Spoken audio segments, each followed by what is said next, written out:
கனமழை வெள்ளத்தால் சின்னாபின்னமாகி போன தூத்துக்குடியின் பெரு வெள்ளத்தினிடையே ஒரு பிஞ்சு கால்கள் இந்த பூமியில் காலடி எடுத்து வைத்துள்ளது.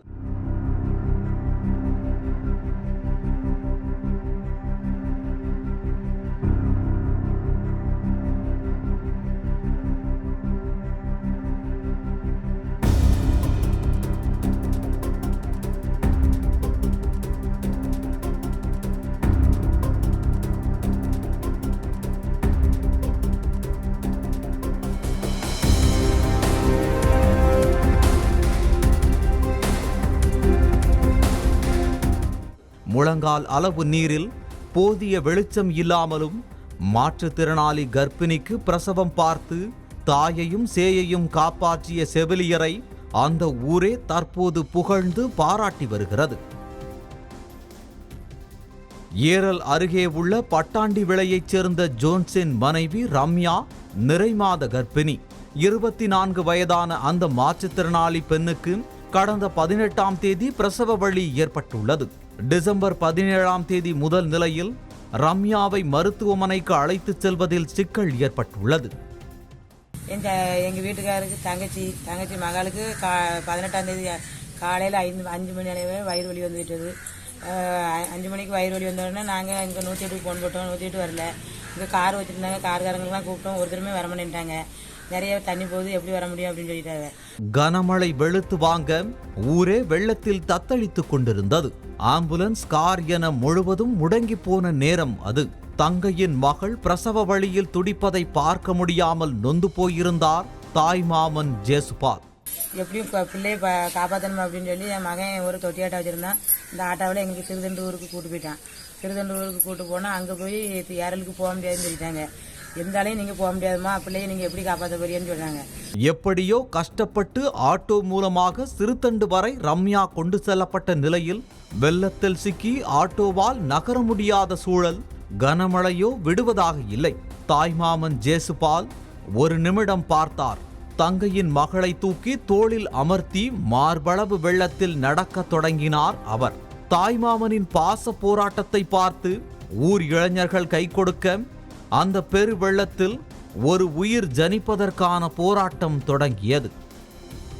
மின்சாரம் துண்டிக்கப்பட்டு செல்போன் சிக்னல் இல்லாத நிலையில் பாதி மூழ்கி இருந்த ஏரல் அரசு மருத்துவமனைக்கு ரம்யாவை கொண்டு சேர்த்தனர் உறவினர்களும் சிறுதண்டு இளைஞர்களும். பிறகு அந்த ஊர் மக்கள், சிறுதண்டு மக்கள் ஒரு 30 பேர் வந்து எப்படியாவது உங்க பிள்ளைய நாங்கள் காப்பாற்றிருக்கோம், நீங்க கவலைப்படாதுங்க, அழாதுங்க, எதுக்குமா நீங்க கலங்குதிய அப்படின்னு சொல்லி அந்த மக்கள் எங்களுக்கு ஒரு ஆறுதல் சொல்லி இந்த பிள்ளைய கூட்டு போனாங்க.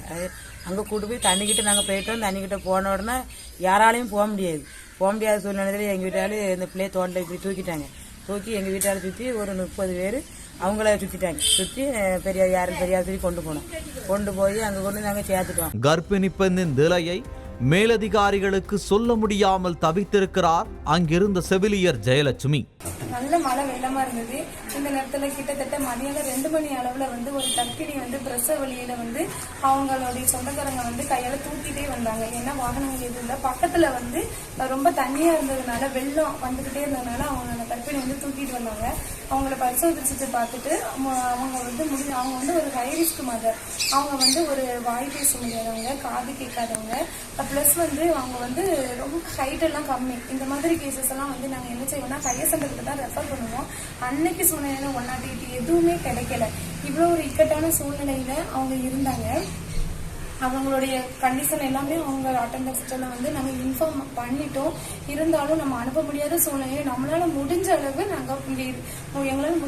நாங்க பிரசவம் பார்க்கறோம் அப்படின்னு சொல்லி தான் அவங்க அட்மிஷன்ல வச்சிருந்தோம். உங்க இஷ்ட தெய்வத்தை நல்லா வேண்டிக்கமான்னு சொல்லி சிகிச்சையை தொடங்கினார் செவிலியர் ஜெயலட்சுமி. எப்படியாவது பாப்போம் அப்படின்னு அந்த மேடம் சொல்லிச்சு, நீங்க எந்த தெய்வத்தை கும்பிடுதலோ அந்த தெய்வத்தை நல்லா கும்பிட்டுக்காங்கம்மா, நானும் நல்லா நான் என் தெய்வத்தை கும்பிட்டுக்கிட்டு இந்த பிள்ளைய நீங்க பிரசவத்துக்கு உள்ள கொண்டாங்க அப்படின்னாங்க.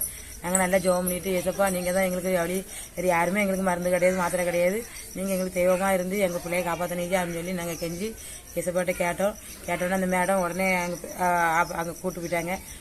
மருத்துவமனை வார்டுக்குள் நீர் எழ ரம்யாவை வேறு வார்டுகளுக்கு மாற்றி ஒரே ஒரு இன்வெர்டர் பல்ப் வெளிச்சத்தில் பிரசவம் பார்த்துள்ளார் செவிலியர் ஜெயலட்சுமி. தண்ணி அந்த அளவுக்கு தண்ணி எங்களை சுத்தி ஓடுது. ஒரு பெட்டுக்குள்ள உட்காந்து அவங்களையும் பாதுகாப்பா வச்சுட்டு நாங்களும், ஏன்னா கரண்ட் வேற அந்த நிலைமையில கட்டு. டெலிவரி பார்க்கும்போது கொஞ்சம் லைட் இருந்தது.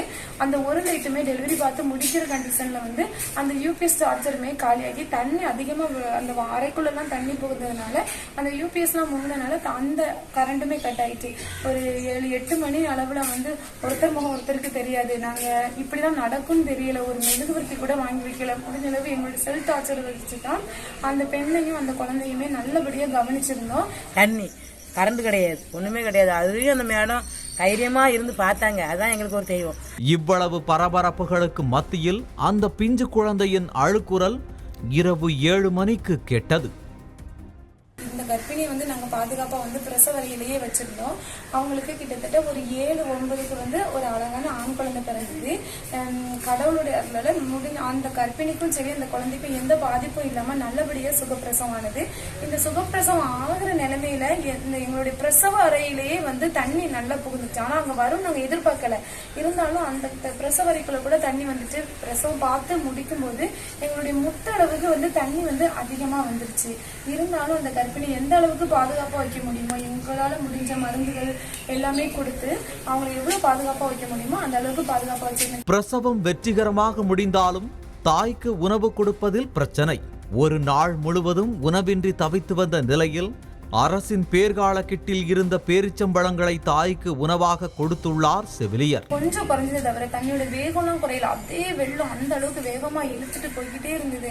அந்த பெண்ணுமே உணவு வெளியில இருந்து வாங்கி கொடுக்க முடியாது சொன்னேன்ல, நாங்க எதுவுமே பண்ண முடியாது. பிள்ளைக்கு ஒரு சுடுதண்ணி கூட எங்களால கொடுக்க முடியாது. ஏன்னா பக்கத்து வீட்டுக்காரங்க கிட்ட கேட்டா கூட எங்களால தர முடியாதுமா, தரணும்னு எங்களுக்கு ஒரு ஆசை இருக்கு. எப்படிமா தர முடியும்?